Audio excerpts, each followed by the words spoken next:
Saya memilih Anies Baswedan itu bukan karena dia baik, bukan karena dia benar, tapi dia lebih benar dan dia lebih baik.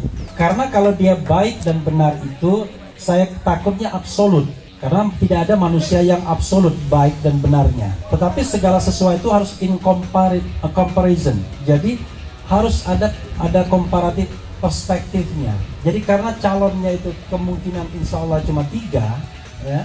1 Anies Baswedan, 2 Ganjar Pranowo sesuai abjad ya, kemudian 3 Prabowo Subianto, maka saya memilih Anies Baswedan dengan alasan karena Anies rasanya lebih baik, lebih jujur, lebih takwa, lebih amanah, lebih sidik, lebih fatona, lebih tablik, lebih apa lagi?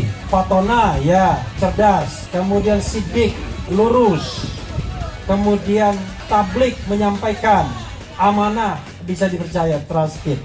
Nah lebih ya, karena lebih itu artinya secara komparatif Anies lebih baik. Walaupun yang sono banyak duitnya, ya kan, banyak uangnya, tapi kita tetap memilih Anies Baswedan.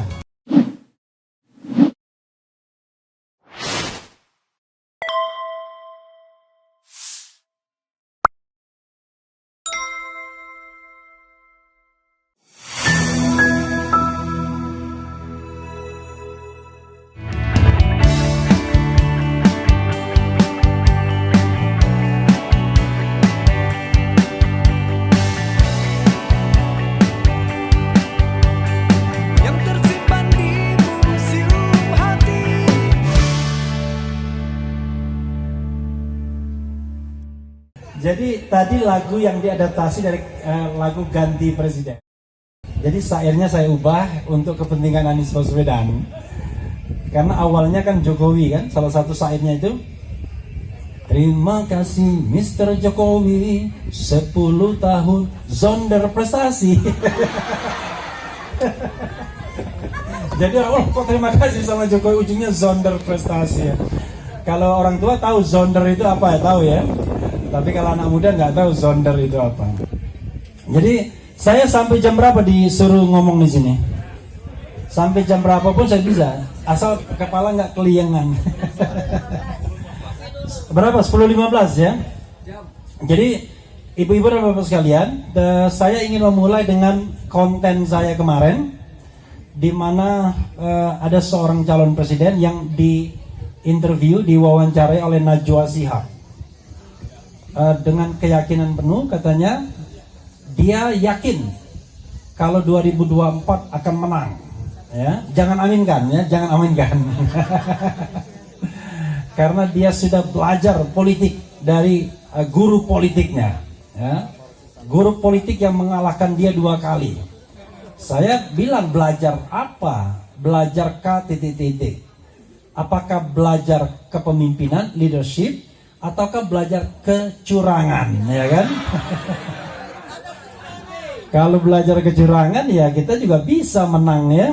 Oke, karena itulah saya kira ibu-ibu dan bapak sekalian, teman-teman di sini bukan untuk belajar kecurangan, tapi justru untuk mencegah kecurangan. Benar nggak ya? Jadi saya ingin memberikan satu alasan mengapa memilih Anies Baswedan. Saya pun punya preferensi, saya katakan, saya memilih Anies Baswedan itu bukan karena dia baik, ya, bukan karena dia benar, tapi dia lebih benar dan dia lebih baik. Ya. Karena kalau dia baik dan benar itu, saya takutnya absolut, takut absolut. Karena tidak ada manusia yang absolut baik dan benarnya. Tetapi segala sesuatu harus in comparison. Jadi harus ada komparatif perspektifnya. Jadi karena calonnya itu kemungkinan insya Allah cuma 3 ya. 1 Anies Baswedan, 2 Ganjar Pranowo sesuai abjad ya, kemudian 3 Prabowo Subianto, maka saya memilih Anies Baswedan dengan alasan karena Anies rasanya lebih baik, lebih jujur, lebih takwa, lebih amanah, lebih sidik, lebih fatona, lebih tablik, lebih apa lagi? Sidik, amanah, fatona, tablik, dan Ya, jadi Fatona ya cerdas. Kemudian Sidik lurus. Kemudian Tablik menyampaikan, amanah, bisa dipercaya, trusted. Nah, lebih ya. Karena lebih itu artinya secara komparatif Anies lebih baik. Walaupun yang sono banyak duitnya, ya kan? Banyak uangnya, tapi kita tetap memilih Anies Baswedan. Karena itulah yang dikhawatirkan itu adalah dua hal, ya. Yang dibutuhkan, tidak hanya dikhawatirkan oleh Anies Baswedan adalah satu, menjaga suara, dua, menambah suara, ya kan?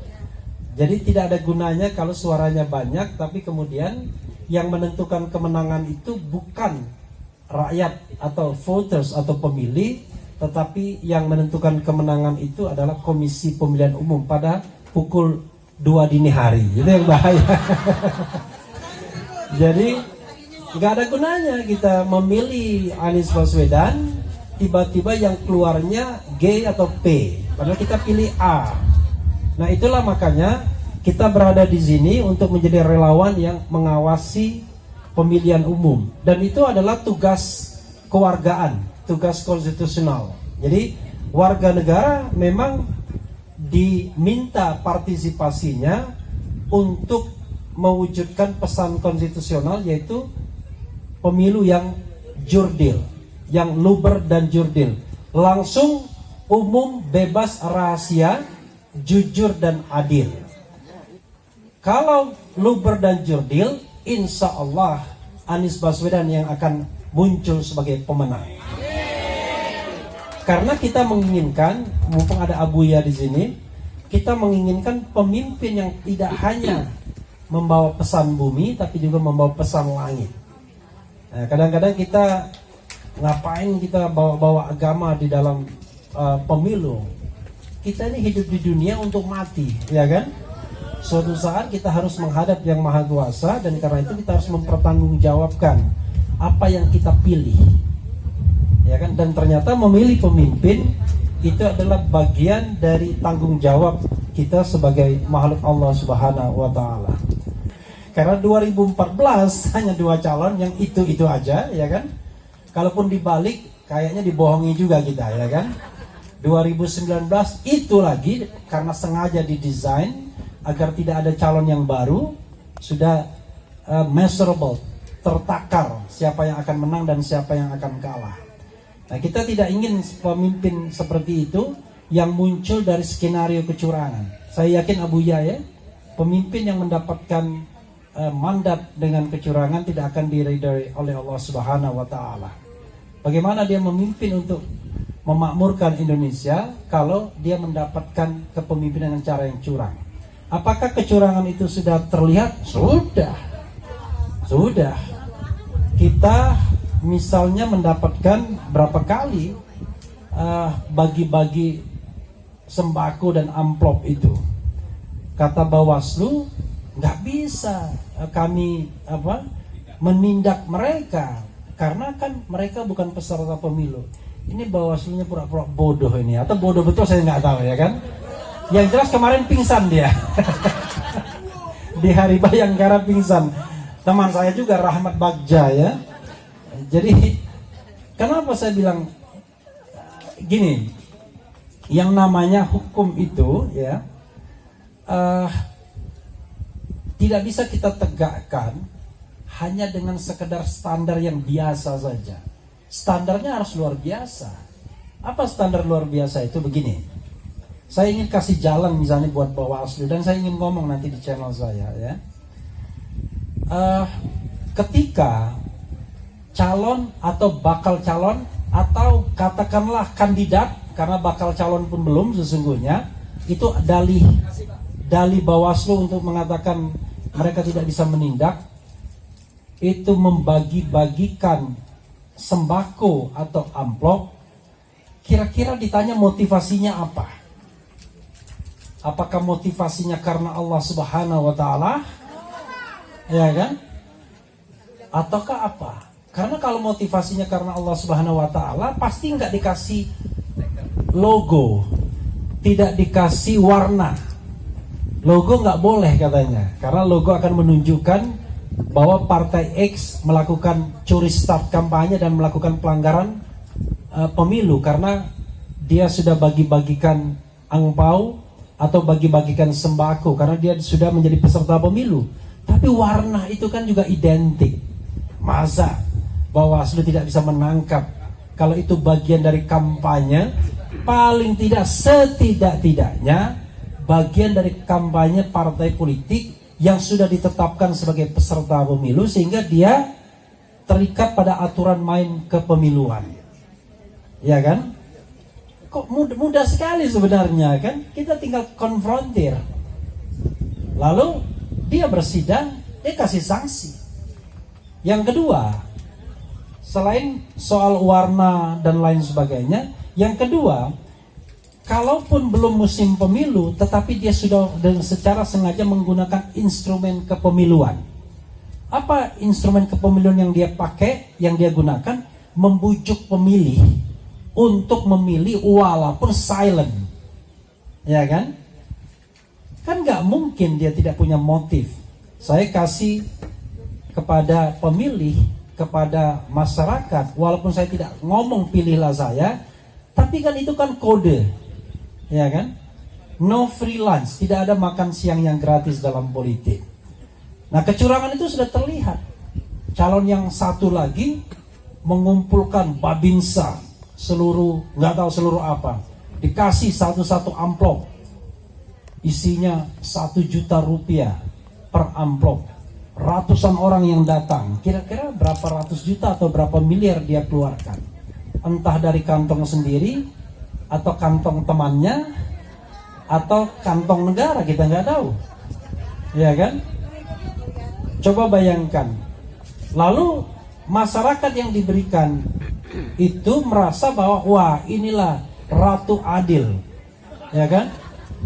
Raja atau ratu yang sesungguhnya. Ini yang bahaya. Karena begini, kawan-kawan semua, ibu-ibu dan bapak sekalian, sobat RH sekalian, sobat RH. Masyarakat kita ini adalah masyarakat yang sebenarnya sangat pemaaf. Kalau misalnya masyarakat itu terbelakang, bodoh, tidak sejahtera, bahkan tidak punya pekerjaan dan tidak bisa makan, dia tidak pernah menyalahkan kekuasaan, tidak pernah menyalahkan pemerintah, tapi dia menyalahkan diri sendiri sebagai orang yang malas, yang tidak mau bekerja, yang tidak pandai, tidak mau sekolah dan lain sebagainya.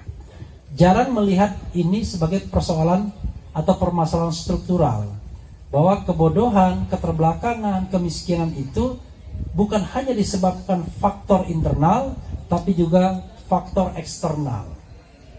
Saya mau berhitung begini sebagai contoh ya. Instead of saya ngomong hukum tata negara, kita ngomong yang konkret. Sebagai contoh misalnya, alhamdulillah ya kan, dengan presiden yang katanya seperti Umar bin Khattab dan Abu Bakar As-Siddiq ini, ya kan? Ada yang pernah nyebut begitu, nauzubillah min zalik, ya kan? Utang pemerintah sekarang sudah melaju kencang, ya kan? Seperti kereta api cepat Jakarta-Bandung, ya kan? Itu dari 3.000 triliun masa pemerintahan SBY dengan sampai sekarang hampir ya 8.000 triliun, belum sampai tapi 7,7 sekian ribu triliun, dan diperkirakan pada masa akhir pemerintahan ini itu kira-kira 8.000 triliun. 8.000 triliun itu, ibu-ibu dan bapak-bapak sekalian, kalau dibagikan ke 270 juta rakyat Indonesia, maka alhamdulillah setiap kepala manusia Indonesia menanggung utang 29 sampai 30 juta rupiah per kepala. Innalillahi wa inna ilaihi rajiun, ya. Jadi seluruh rakyat Indonesia, kata malaikat Ridwan, tidak bisa masuk surga karena masih menanggung utang. Nanti begitu kita mengatakan ahli waris mengatakan kalau misalnya sang mayit ini masih ada utang, maka tidak ada yang sanggup membayarnya karena semua kita berutang. 29 sampai 30 juta. Padahal sobat semuanya, kawan-kawan semuanya, kemarin saya interview dengan seorang ekonom. Mudah-mudahan datanya tidak keliru karena saya orang hukum. Dia mengatakan APBN kita, anggaran pendapatan dan belanja negara kita itu jumlahnya sekarang kurang lebih 3.000 triliun. 3.000 triliun. Sementara pendapatan kita dari pajak dan bukan pajak itu sekitar 2.400 triliun. Jadi anggaran kita defisit. Defisit paling tidak 600 triliun minimal. Dan kita setidaknya untuk tahun anggaran yang sedang berjalan ini itu paling tidak harus utang 600 sampai 1.000 triliun. Memunculkan utang baru. Jadi gali lubang, tutup lubang. Dan begitulah seterusnya, ibu-ibu dan bapak-bapak sekalian. Padahal saya tanya kepada seorang ekonom soal kekayaan tambang kita saja. Dia bilang, saya tanya berapa keuntungan batu bara tahun lalu. Mudah-mudahan insya Allah datanya tidak salah karena ini ekonom. Mas Aji juga tahu waktu saya interview. Dia mengatakan bahwa Mas Haji nggak ada ya waktu itu ya, waktu nggak ada ya. Dia mengatakan bahwa pendapatan tambang batubara saja tahun lalu keuntungannya itu 2.400 triliun. Bayangkan. Kemana itu? 2.400 triliun keuntungan dari batubara saja. Sekarang saya tanya, yang kira-kira kembali kepada negara berapa? Ya katanya kira-kira 200 sampai 400 triliun saja. Coba bayangkan. Artinya 2.000 triliunnya lenyap, nggak jelas. Oke, pertanyaannya kemana yang lainnya itu? Begini, kalau kita lihat pasal 33 Undang-Undang Dasar 1945 dikatakanlah bumi, air dan kekayaan alam yang terkandung di dalamnya dikuasai oleh negara dan digunakan sebesar-besarnya untuk kemakmuran rakyat. Tidak ada presiden hingga hari ini yang menerapkan pasal tersebut. Yang terjadi adalah bumi, air, dan kekayaan alam yang terkandung di dalamnya dikuasai negara dan diberikan konsesinya kepada orang kaya. Kan begitu? Serta orang asing. Maka yang terjadi adalah mereka lah yang menikmati kekayaan alam kita yang terbesar itu. Bayangkan, seandainya pasal 33 itu betul-betul diterapkan, maka tidak ada orang Indonesia yang miskin. Kata Abraham Samad, mantan ketua KPK, seandainya dari tambang saja tidak dikorupsi dan dikelola secara benar sesuai dengan prinsip pasal 33, maka setiap kepala manusia Indonesia itu bisa diberikan tunjangan 20 juta katanya per bulan. Bayangkan betapa negeri ini mismanagement. Kembali lagi kepada penguasaan pihak-pihak swasta tersebut, yang tidak lain adalah beberapa di antara mereka adalah penguasa yang sedang berkuasa hari ini. Coba bayangkan, kita doakan penguasa seperti itu masuk neraka jahanam ya. Amin. Karena mereka menggunakan kekuasaannya tidak dengan amanah, tapi untuk menciptakan, untuk mengeruk kekayaan negara. Nah, itu persoalan terbesar Republik Indonesia ini, sehingga kita tidak kunjung menjadi negara yang sejahtera. Padahal Allah Subhanahu wa Ta'ala telah menganugerahkan begitu banyak kekayaan alam di Republik Indonesia ini yang tidak ada duanya dibandingkan negara lain. Tapi karena kita salah kelola, mismanagement, ada keserakahan, maka kemudian tambang-tambang itu justru tidak kita nikmati, dinikmati hanya oleh segelintir orang di Indonesia ini, dan sekarang oleh negara lain. Kemarin ada ekspor ilegal nikel 5 juta kalau tidak salah, lupa saya angkanya, 5 juta ton. Kata pemerintah kami nggak tahu. Luar biasa. Bukannya dia fasilitatornya, jangan-jangan. Ngapain Iya aja? kan?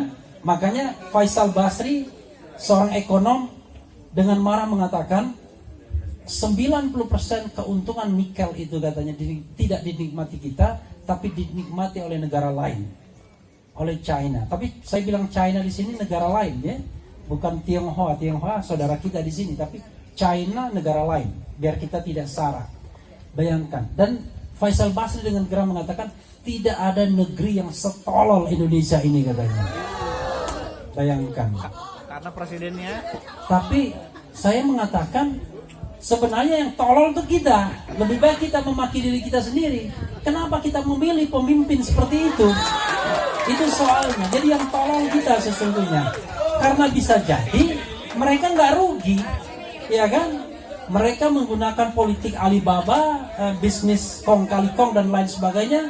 Ada kickbacknya, buka perusahaan di luar negeri, menggunakan yang namanya vehicle. Kemudian ada juga di negara-negara yang bebas pajak dan lain sebagainya. Jadi yang bodoh kita.